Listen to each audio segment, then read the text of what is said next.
venir a este primer acto de la Semana del Ateneo Jovellanos.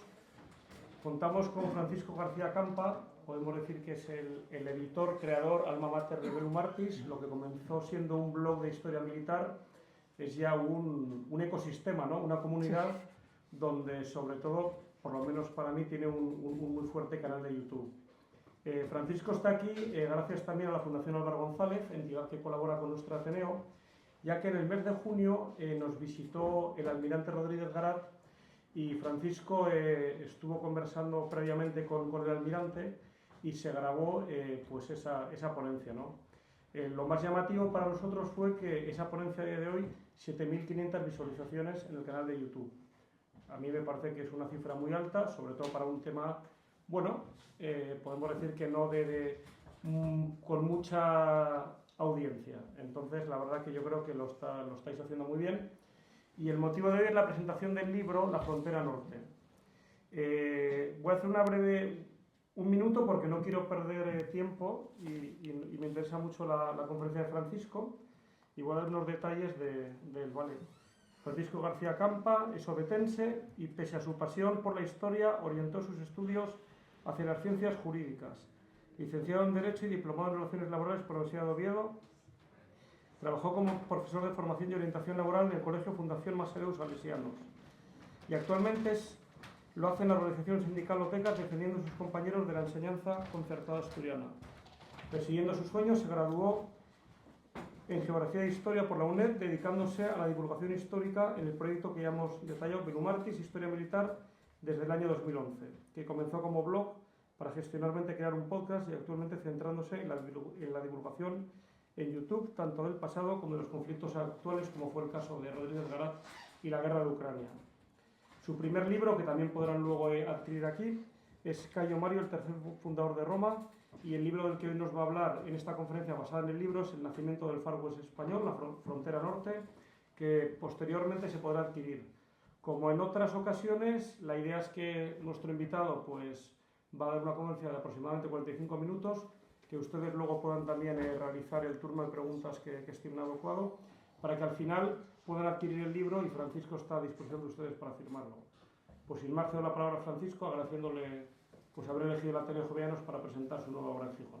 Pues gracias a vosotros por dejarme venir a un referente cultural en Gijón y os voy a hablar de un tema poco conocido. Realmente en España se habla mucho de América, ¿no? Se habla mucho de México, pero no se sabe mucho tampoco de la zona norte de México o el sur de los actuales Estados Unidos. Cuando ahora vemos un mapa de Estados Unidos, bueno, nos parece como dos mundos distintos, ¿no? En México y Estados Unidos. La realidad es que era un solo mundo, que era la Nueva España, y mi libro trata justo de ese origen, de ese nacimiento, de lo que en las películas del oeste parece que descubrieron ellos y fueron los primeros europeos en dejar huella en las llanuras, ¿no? O en los desiertos de Arizona y Nevada, ¿no?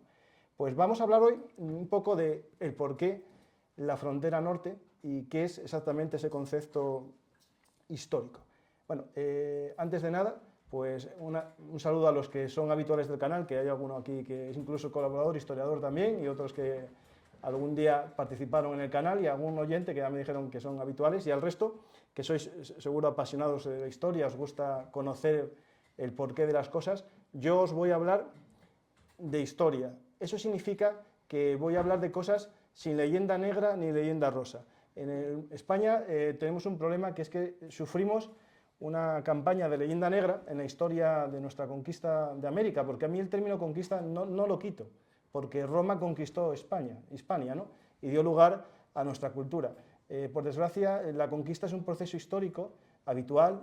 Lo que pasa es que no todos los conquistadores dejan la misma huella en los lugares conquistados. Es decir, cuando viajamos a América, no veréis la misma huella que dejó, por ejemplo, yo qué sé, Inglaterra en sus colonias, a lo que dejó España en sus virreinatos, que eran colonias también, pongamos el caso, pero eran virreinatos. Eso significa que podían generar una cultura propia, un desarrollo cultural, y nosotros, en la frontera norte, es cierto que cuando alguien piensa en Estados Unidos no verá grandes referentes, pero mi libro, La frontera norte, comienza en México, en los territorios virreinales, Guanajuato, Sonora, Sinaloa, Chihuahua, todos esos territorios que sí que nos suenan a cultura hispana, y ese es el origen de mi libro. Vamos a empezar. Yo me voy a levantar porque tengo un problema, me paso mucho tiempo sentado y las clases siempre las daba de pie. Por lo tanto, voy a empezar a hablar del nacimiento del Far West.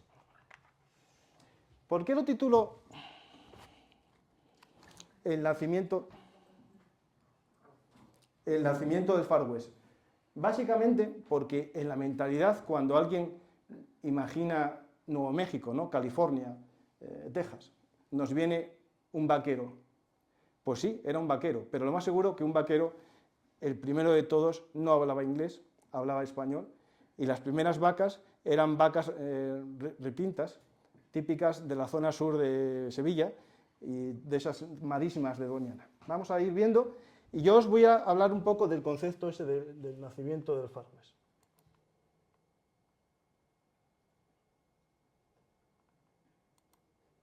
Bueno, este es mi libro. Alguien le puede llamar la atención. Si os gusta la historia, seguro que el morrión, ese casco, es un casco mítico que se abusó en exceso de él. En casi todas las obras históricas de los museos del siglo XIX veréis esa pieza en cabeza de Hernán Cortés. Por ejemplo, Hernán Cortés conquista Tenochtitlan con ese. Pizarro también, todos lo llevan. La realidad es que ese casco, el morrión, solo se lleva así como generalizado, ¿no? Es decir, como algo habitual a partir del 1550, 1560. Por lo tanto, no aparecerá realmente o históricamente en la conquista de México ciudad, pero sí en la conquista de las tierras del norte. Por eso elegí esta imagen, que es, bueno, impactante, porque si yo digo norte, frontera, Estados Unidos, a los que son amantes de la historia os suena un dragón de cuera. Seguro que los que son más apasionados de la historia, el dragón de cuera os suena, una figura fronteriza que existió en España, pero esto es previo, esto es de las guerras chichimecas, que fueron las más duras que tuvo, digamos, España en el territorio norte de México. Eran unas tribus tan duras que España tardó en conquistarlas casi medio siglo, y de hecho finalmente ni llegó a conquistarlas. Lo que hizo fue comprar la paz, negociar la paz, y el rey Felipe III llegó a paralizar todas las conquistas y de hecho a prohibir el término conquista detrás o después como consecuencia del debate que impuso, digamos, o derivó esta guerra. Esta guerra fue tan dura para los españoles y para los mexicanos que hubo un debate teológico. Los sacerdotes, sobre todo dominicos y franciscanos, y también algún obispo mexicano, llegó al debate de plantearse si la guerra era justa contra los indígenas o no. Y básicamente el resultado fue de que una guerra contra un indígena no era justa, porque era su casa y ellos estaban tranquilamente allí. Y a partir de ese momento se prohibió hablar de conquista y se llegó a otros términos, por ejemplo, el de poblamiento. Y esto lleva consigo que solamente sería el rebelde el indio que se sometió voluntariamente a la corona, es decir, que aceptó el vasallaje y a partir de ese momento ya sería un traidor al rey como cualquier español que se levantase contra el rey. Pero hasta ese momento no se podría hablar de traidor y no se le podría esclavizar a partir de este momento, ¿vale? Y lo digo que es muy importante porque marca una diferencia, bueno, bastante profunda con otros conquistadores. Es cierto que España cometió grandes errores, que es lo que abusa la leyenda negra. La leyenda negra solo cuenta lo malo, pero olvida los intentos del rey y sobre todo también de la Iglesia, de intentar controlar el daño y evitarlo, ¿vale?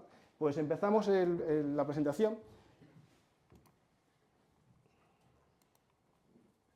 Bueno, esto es la Nueva España. Seguro que en Asturias la Nueva España nos viene el periódico a todos, pero la realidad es que es el concepto del primer virreinato grande que se crea en América y sería el actual México, parte de Estados Unidos y Centroamérica.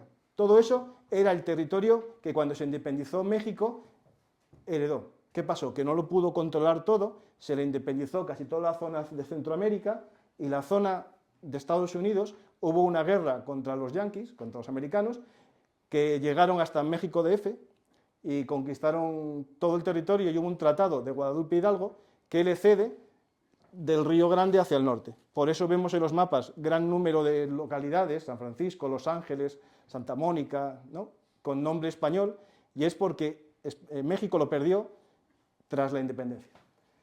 vamos a ir viendo, yo creo que la forma más didáctica de entender cómo fue la expansión o la conquista de la frontera norte es con varias tríadas. Voy a coger varios conjuntos de 3 para ir explicando, ¿vale? Lo primero, vamos a una persona. Somos un asturiano de Gijón, o de Oviedo, me da igual, o de Tineo, y estáis en vuestra casa tranquilamente en el año 1534 y os dicen, bueno, te vas a cruzar el charco, ya es duro ahora emigrar, ¿no? Pues imaginar antes cruzar todo el océano, irte más allá, plus ultra de las columnas de Hércules, cruzar en un galeón, llegar a Veracruz, tirar hacia México, hacia Ciudad de México, y ya ahí te dices tú, yo estoy aquí, me quedo muy bien aquí. Ya mira, Ciudad de México, más grande que Sevilla, impresionante, está creciendo la ciudad. ¿Y por qué se iban al norte? ¿Por qué se metían 3.000, 4.000 kilómetros en dirección norte a lo desconocido? Claro, es que los mapas engañan, pero vosotros imaginar esos mapas de ahora de Estados Unidos, recorrerlos a pie. Pues había 3 motivos, desde mi punto de vista, que son más o menos para todas las personas, en distintos niveles. El honor, la fe, el honor, el oro y la fe. El honor y la fama, eso es una virtud muy propia del ser humano de la antigüedad, que los romanos llamaban la virtus, y en el Renacimiento, el hombre del Renacimiento, rescatando esto, lo llamaba la fama o el honor, ¿no? Pues básicamente era lo que perseguían hombres como Oñate, uno de los hombres más ricos de México, cuando se aventuró a conquistar Nuevo México, no le faltaba de nada, tenía unas minas en San Luis de Potosí, era el hombre más rico, pero quiso pasar a la historia, buscó el honor. También el oro. El oro, claro, unos más que otros. Los que eran pobres buscaban el oro para vivir, ¿no? Un pobre campesino español que lograba llegar a América, pues buscaba oro, pero también honor. Es decir, no solo le valía tener dinero, sino que le tratasen de don, convertirse en hidalgo, que seguro que os suena mucho eso de hidalgo, ¿no? Pues hidalgo no significa nada más y nada menos que hijo de alguien. Hijo de alguien. De alguien, pues ya eres alguien en la vida. Si no, eres un fulano mengano, ¿no? Es decir, hidalgo es muy interesante, y de hecho en Asturias fue tan potente el término hidalgo que casi todos los asturianos somos hidalgos. Tenemos un escudo en nuestras casas, una familia de hidalguía. ¿Eso qué significaba en la época de la Edad Moderna? Que no pagabas ciertos impuestos y que tenías a veces un compromiso militar con el Estado. Eso después se fue adelgazando, pero en la época que estamos hablando, esta época de conquista, suponía que tú dabas tu sangre por el rey y a cambio no pagabas impuestos y tenías una serie de privilegios. Eso era, por ejemplo, algo que se buscaba. ¿Qué pasaba con el oro? El oro, al principio, cuando Hernán Cortés conquistó Tenochtitlán, pues llevaron un saqueo allí, ¿no? Imaginar todo lo que había allí. Montañas de oro, plata, pero claro, cuando se acabaron las grandes ciudades del centro de México y fueron descubriendo nuevos territorios, al sur tenían Chiapas y Oaxaca, territorios selváticos que no hay nada. Al norte, unas sierras llenas de indios chichimecas que no da nada. Y dijeron, se nos acabó el chollo, esto que no hay nada. Y empezaron a creer en una serie de cosas que os voy a ir explicando después. Buscando siempre, ¿qué? Oro. Pero claro, también estaba la fe, un elemento esencial para comprender la mentalidad del siglo XVI. Mucha gente comete el error de entender el pasado con los ojos del presente y buscar todo con nuestro punto de vista, y eso no puede ser. Yo tengo que pensar como pensaba una persona del siglo XVI. Y a una persona del siglo XVI, Dios, la fe y la Iglesia Católica era lo más importante para ellos. Podía ser un noble, podía ser un campesino, pero la fe estaba ahí. Y eso les llevaba a muchos también a predicar, a buscar nuevas almas. Aquí destaco el papel de los misioneros, que lo veremos después, como una herramienta del nacimiento del Far West.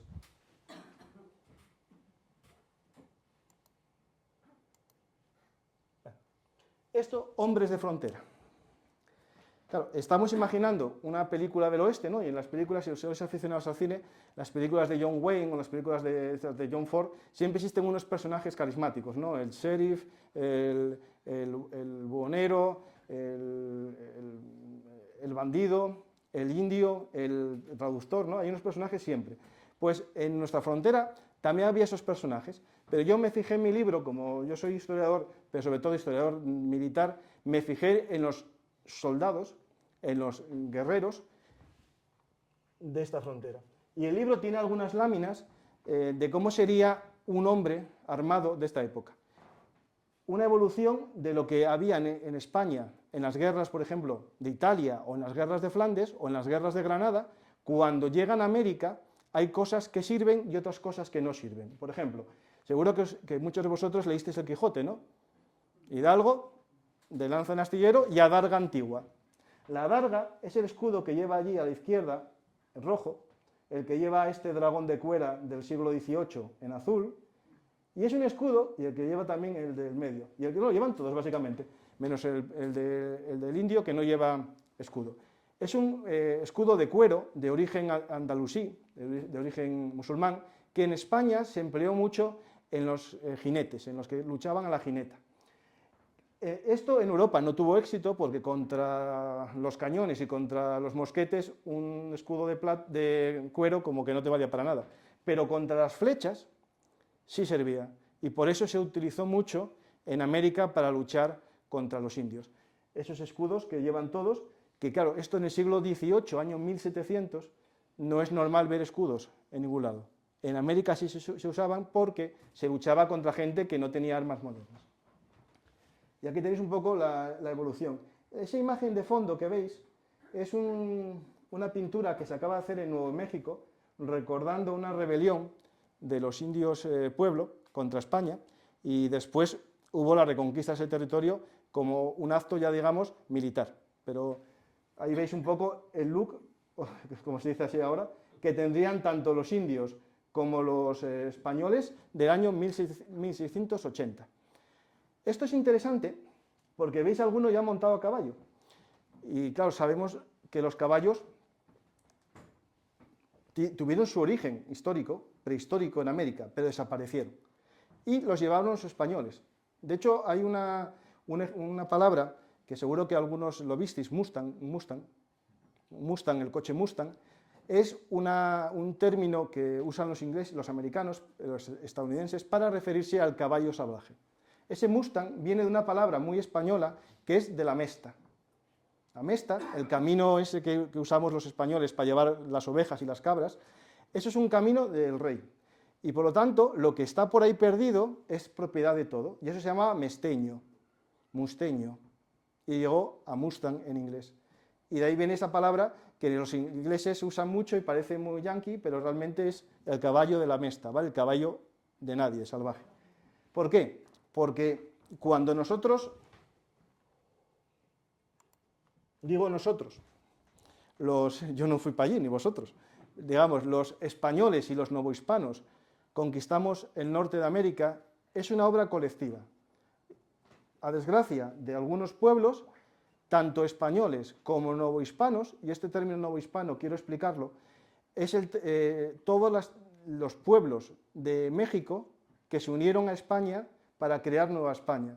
Y esto es muy importante. España tuvo un mestizaje que no tuvieron otras culturas, pero aparte tuvimos una capacidad de asimilar a la nobleza y a los particulares de México y convertirlos. Por ejemplo, muchos lo podéis saber, pero el creador de la Guardia Civil es descendiente de Montezuma, el gran jefe o rey de los mexicas.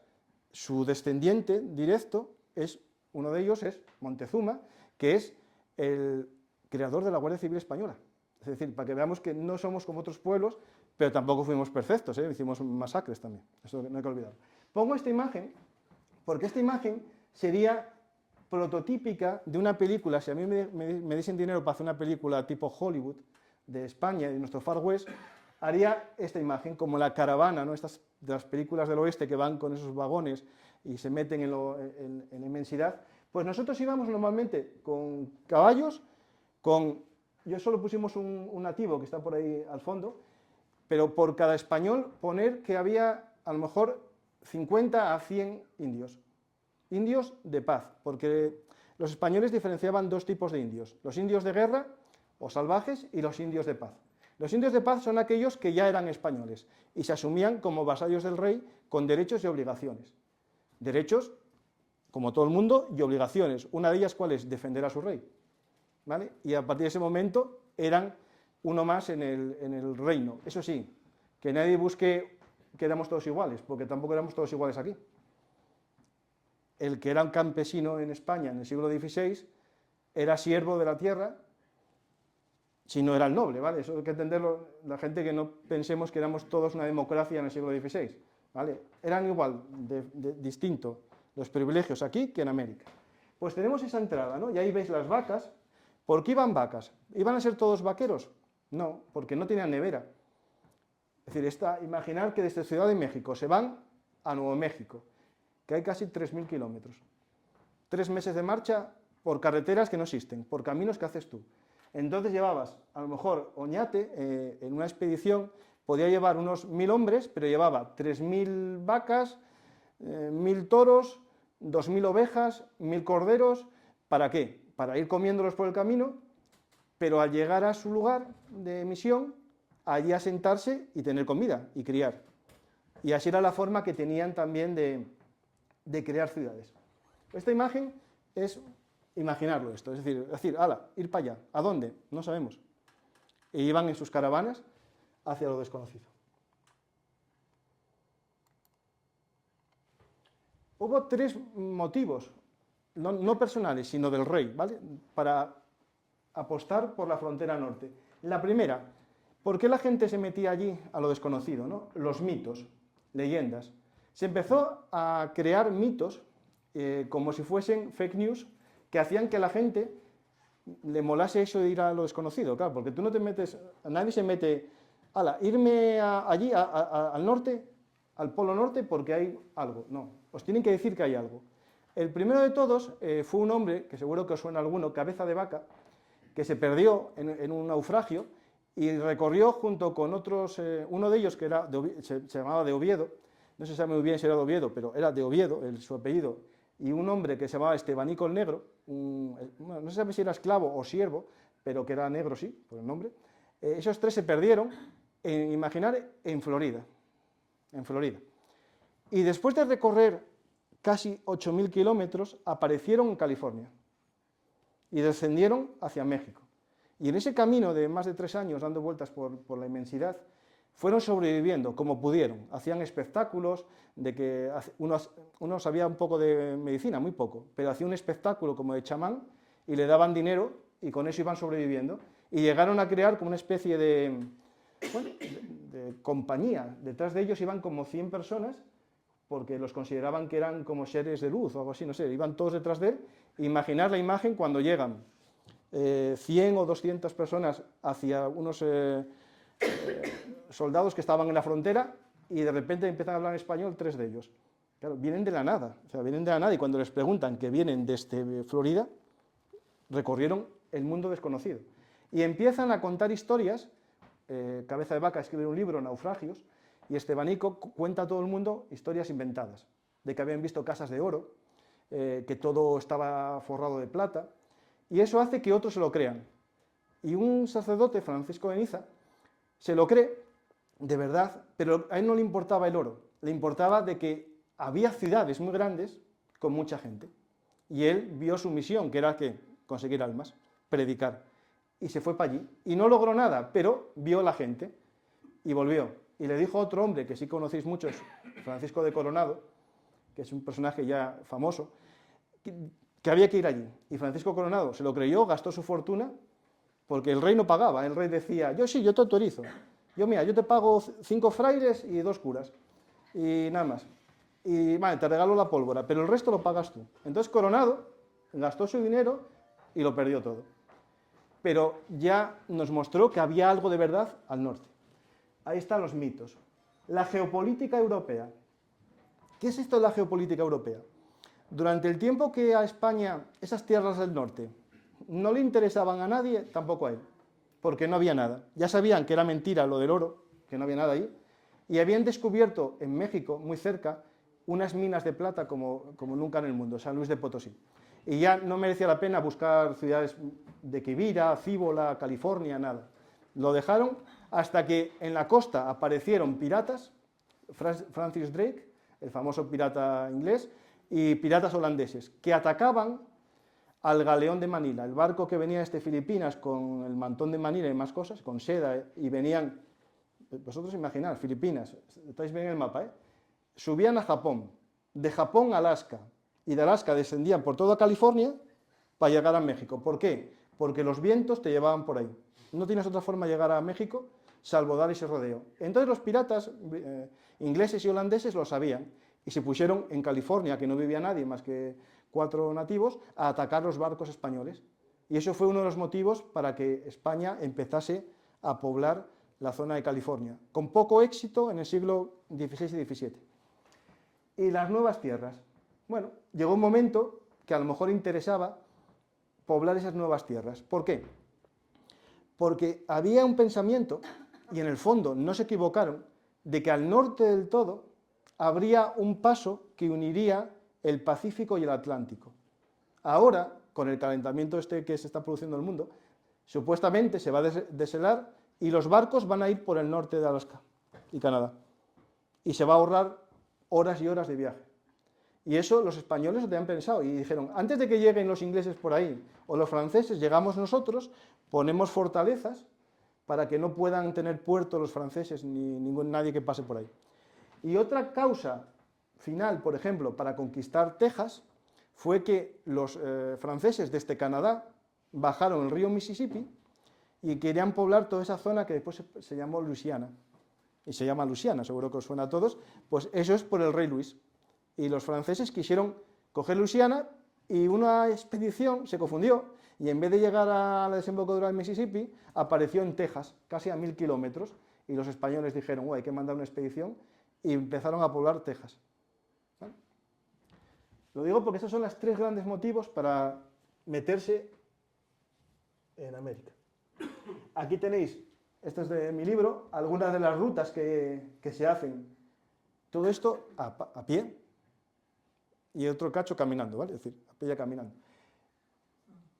Y después, algunos, si os fijáis, hay una expedición naval, que esa es la que descubre un poco de California, ¿vale? La que intentó ir contra los piratas. De hecho, hubo una expedición que llegó hasta Oregón y pasó justo al lado de la bahía de San Francisco. Pero había niebla y no la vio, porque la bahía de San Francisco es el mejor puerto que existe en todo el Pacífico, por eso está la ciudad de San Francisco ahí. La descubrieron posteriormente y se hizo una misión llamada de San Francisco de Asís. Eso es el siglo XVIII y mi libro no lo trata. Ahora todo el mundo habla de geopolítica, ¿no? Y geografía militar y política, ¿no? Pues la geografía es clave. Hay lugares del mundo que pasa todo. ¿Por qué pasa todo? Porque la geografía lo dice. Hay lugares en el mundo que hay batallas en todas las guerras de la historia. Por ejemplo, Termópilas, ¿no? Os suena a todos los espartanos, pero menos gente sabe que en la Segunda Guerra Mundial hubo una batalla de las Termópilas entre alemanes y británicos. ¿Por qué? Porque la geografía, tú si quieres ir de Asturias a León, o vas por Pajares o por un puerto, hay 4 puertos, y lo sabes cuáles son. Pues aquí está un poco la geografía. Hay 3 grandes rutas, os vuelvo a los tríos, ¿no? Estos 3 causas, y tenemos los 3 caminos. Sabéis que en México hay terremotos cada poco, ¿no? Hay terremotos y grandes. Yo las veces que estuve lo sentí. Hay 2 sistemas que se llaman la Sierra Madre Oriental y la Sierra Madre Occidental. Y dividen el país en 2 partes, en 2 costas. La costa atlántica o del Caribe, el Camino Central, que es donde están las grandes ciudades virreinales españolas, y después al occidente tenemos Sonora y Sinaloa, que son, bueno, un poco desértico, montañoso, pero está muy alejado, y por eso, si os fijáis, a día de hoy, seguro que os suenan los cárteles de narcotráfico, ¿no? Son de Michoacán, Sonora, Sinaloa. Son justamente zonas que tienen que ver con esas montañas. Son lugares en los que las montañas permiten que haya guerrilleros, permiten que haya indios de guerra, permite que haya narcotraficantes, porque se alejan de los caminos, que es donde está el Estado. El Estado controla ciudades, pero no controla los montes. Eso pasaba en el siglo XVI y pasa en el siglo XXI, en México. Y esto es esencial. Al final, España, cuando quiso expandirse hacia el norte, tuvo que hacerlo por 3 caminos. No hay otra forma de llegar al norte, tiene esos 3 caminos. Pues básicamente, el camino más usado fue el central. Casi todas las expediciones fueron por ahí. Y de hecho se hace un camino que sigue siendo ahora es patrimonio de la humanidad, que es el Camino Real de Tierra Adentro, que va desde Ciudad de México hasta Nuevo México. Y es una zona como nuestro Camino de Santiago, lleno de lugares históricos para recorrer. Yo tengo ganas de recorrerlo, el problema es que sabemos lo que pasa en México, no es como hacer el Camino de Santiago, ¿no? Después está en el occidente, hacia el Pacífico, están Sonora y Sinaloa. Ahí no se encargó el ejército, porque no era una zona rica, no había nadie que quisiese gastar su dinero para conquistar un territorio y hacer una mina, porque no había nada, y ahí se encargan los jesuitas. Hay misiones de jesuitas, y alguien pensará, ¿qué iban 20 jesuitas y hacían una misión? No, iba un jesuita, uno con un burro y una mula, y llegaba a un sitio, y si tenía suerte que no le mataban al llegar, montaba allí su parroquia y iba tirando. Y cuando ya pasaba un rato y veía que sobrevivía, había gente que se acercaba a él y empezaba a crear una misión. Una misión básicamente es una forma nueva de hacer cristianos, porque al principio, cuando se llegó a América, se decía, a ver, todos sois cristianos, 5.000 bautizados un día, siguientes. Y eso no tenía sentido. Y se decidió ir al concepto de misión, que aparte de bautizar, o aparte de buscar cristianos, enseñaban profesiones, daban clases de ganadería, de agricultura, de cerámica, y en la zona de Sonora y Sinaloa, los jesuitas llegaron a crear una red tan potente que comerciaban entre ellos y los sobrantes los vendían en Ciudad de México. Eran como 20 o 30 misiones, creando una especie de comunidad, cada una especializada en un arte, unos en cerámica, otros en tejidos, otros en cestos, y iban entre ellos vendiendo y después hacia Ciudad de México. También se crearon hospitales de indios. Bueno, es un tema muy interesante, que en el libro dedico un capítulo. Y después en la zona caribeña, ahí no se mueve mucho, está muy calmado, porque sería, por sentido lógico, ¿no?, lo primero en colonizar el Caribe, que es de donde venimos nosotros, ¿no? Pues no, ahí se hizo Veracruz, y de Veracruz a Ciudad de México, directamente. La costa se abandonó. ¿Por qué? Porque no había nada. Era una zona selvática, con marismas, malaria, paludismo, dengue, lo que queráis. Imaginad todo lo que queráis. Estaban en esos pantanos y se olvidó. Hasta que llegaron los franceses, ¿por dónde? Por Luisiana, por Florida. ¿Me entendéis, no? Y ahí se empezó a poblar.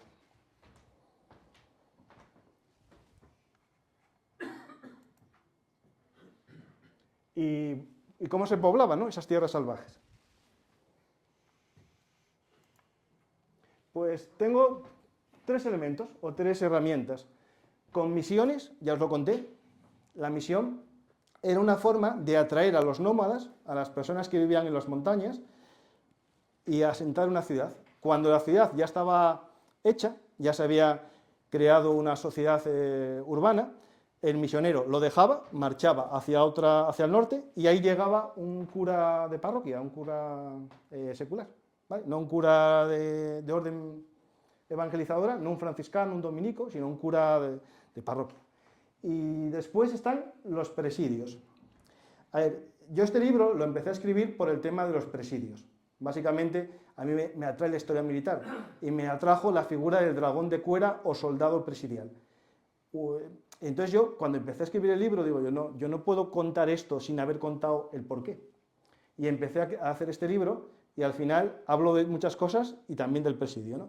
El presidio no es una cárcel, como suena, sino un campamento, guarnición. Viene del latín praesidium, que era como llamaban los romanos a donde se acantaba una unidad. Un fuerte, una fortaleza, lo que hace es proteger un lugar porque lo estratégico es la fortaleza. Es decir, la fortaleza protege. Lo que hace un presidio es, básicamente, proteger a los que protegen el territorio. Es decir, yo me guarnezco en el presidio y salgo a hacer patrullas. Es lo que veis en las películas con el 7º Caballería, que están en Fort Apache y salen a hacer una exploración. Pues eso lo hacíamos nosotros 200 años antes en las mismas tierras. En las tierras que el 7º Caballería parecía que son los que descubrieron todo, pues ahí, 200 años antes, se usaba el presidio como forma de urbanizar. ¿Eso qué significa esto? Que yo hacía un presidio con 5 soldados, 5 o 6, no más. y llegaba la gente a vivir con ellos cerca, porque estaban tranquilos. Cuando el campamento ya estaba pacificado, los soldados iban más al norte, y así iban creando ciudades que tienen nombre del presidio, y se llaman igual. Por ejemplo, una ciudad que se llama Presidio en Estados Unidos viene de un presidio, ¿vale? Y lo último, los municipios. Se creaban ciudades también. Había dos tipos de ciudades, porque se creó una figura que es muy llamativa y la gente lo puede entender mal, que es República de Indios y República de Españoles. Esto es porque, para evitar que los españoles, porque había españoles malos, como en todos lados, abusasen de los indígenas, se hizo dos ciudades, una para los españoles y al lado una ciudad para los indios, con sus leyes, con sus normas, para que los españoles no abusaran de ellos. Se crearon dos ciudades paralelas. Y había otro tipo de ciudad, que eran las ciudades, llamaban ejemplo, las ciudades imitadoras. Básicamente consistía en traer, por ejemplo, tlaxcaltecos, que serían los aliados más fieles que tuvo Hernán Cortés contra los mexicas, porque México no lo conquistó España, lo conquistaron los propios mexicanos ayudados por los castellanos. Cortés tenía 1000 soldados, 1000 guerreros, y después la Ciudad de México, para que hagas una idea, Tenochtitlan, tenía 1 millón de habitantes cuando llegó Cortés, y lo conquistó con 1000. Es imposible, ¿no? Porque se unieron a él otomíes, tlaxcaltecos, todos los que odiaban a los mexicas, se unieron a él, y al final se unieron a España, y crearon ese mestizaje que dio lugar a México.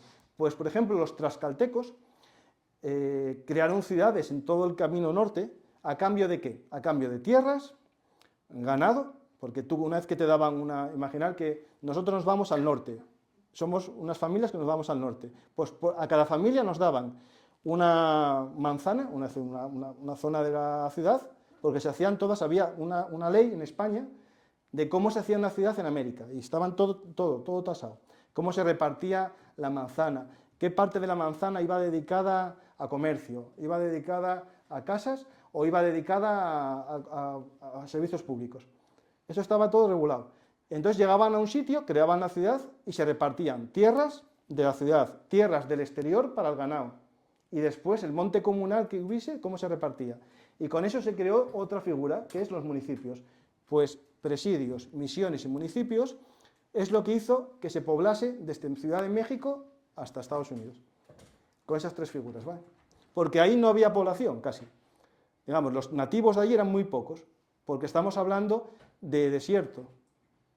No es como, si alguien estuvo en México, como la zona sur de México o zona central, que es un paisaje casi, por ejemplo, yo casi puedo decir que la zona central de México es como Asturias o, básicamente, la zona de Puebla, el paisaje es muy parecido.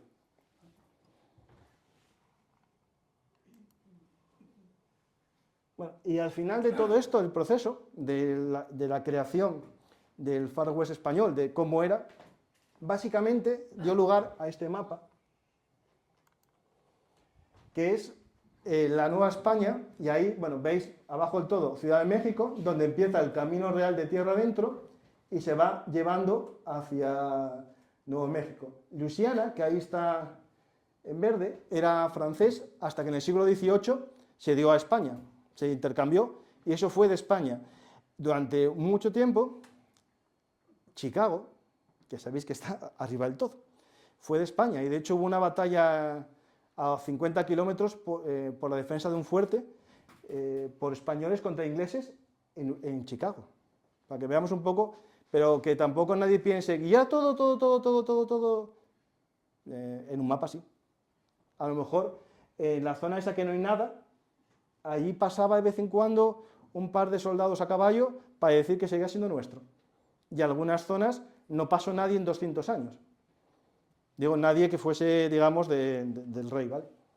Pues imaginad todo ese territorio se fue poblando. Hay esos puntitos blancos que veis, que son como... Esos puntos blancos que veis son presidios. Son esos fuertes que se fueron creando para proteger, en primer lugar, el camino real de tierra adentro, que era donde estaba la plata. También se llamaba la Vía de la Plata, como la nuestra. y después para ir asegurando el territorio. En el libro explico cómo evoluciona el concepto de vigilar un camino a vigilar la frontera. Porque claro, esto con el tiempo, cuando imaginad que ya estamos asentados, no vivís abajo del todo, vivís del Río Grande para arriba. Ahí están los Sioux, los apaches, los comanches, los indios navajo, que algunos eran amigos del rey y de España, y otros enemigos, y otros cambiaban cada día. Pues ahí, las escenas que vemos de las películas, un robo de mujeres y una niña que se cree india, pero realmente era películas de Estados Unidos, que ya hubo aquí, en España. En mi libro cuento relatos de esos.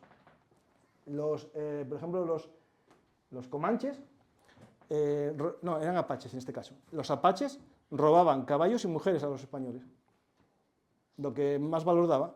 Y eso, hay películas de John Ford que se ve cómo roban eso. Hay una película, Centauro del Desierto, que va a buscar a su hermana, ¿no? Sí, es su hermana.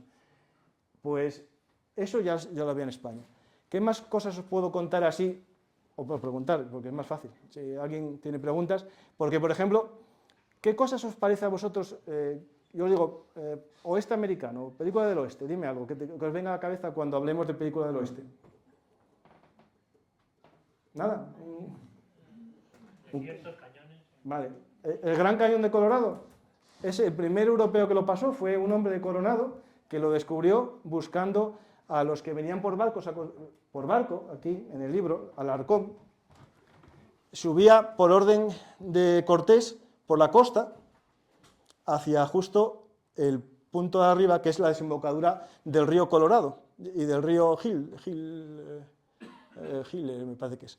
Ahí desembarcó, puso una cruz y siguió navegando río arriba y llegó justo más o menos a donde pone ahí el Gran Cañón, un poco más hacia el occidente. Y ahí puso una cruz y dijo, aquí llegué yo, doy la vuelta. Y desde donde pone Nuevo México, donde acaba el Camino Rojo, fueron andando unos españoles para buscarlos y pasan el Gran Cañón de Colorado, lo pasan, quedan estupefactos, ¿no? Hay un cuadro de Ferrer Dalmau precioso que se ve esa escena, y siguen el camino hacia el oeste.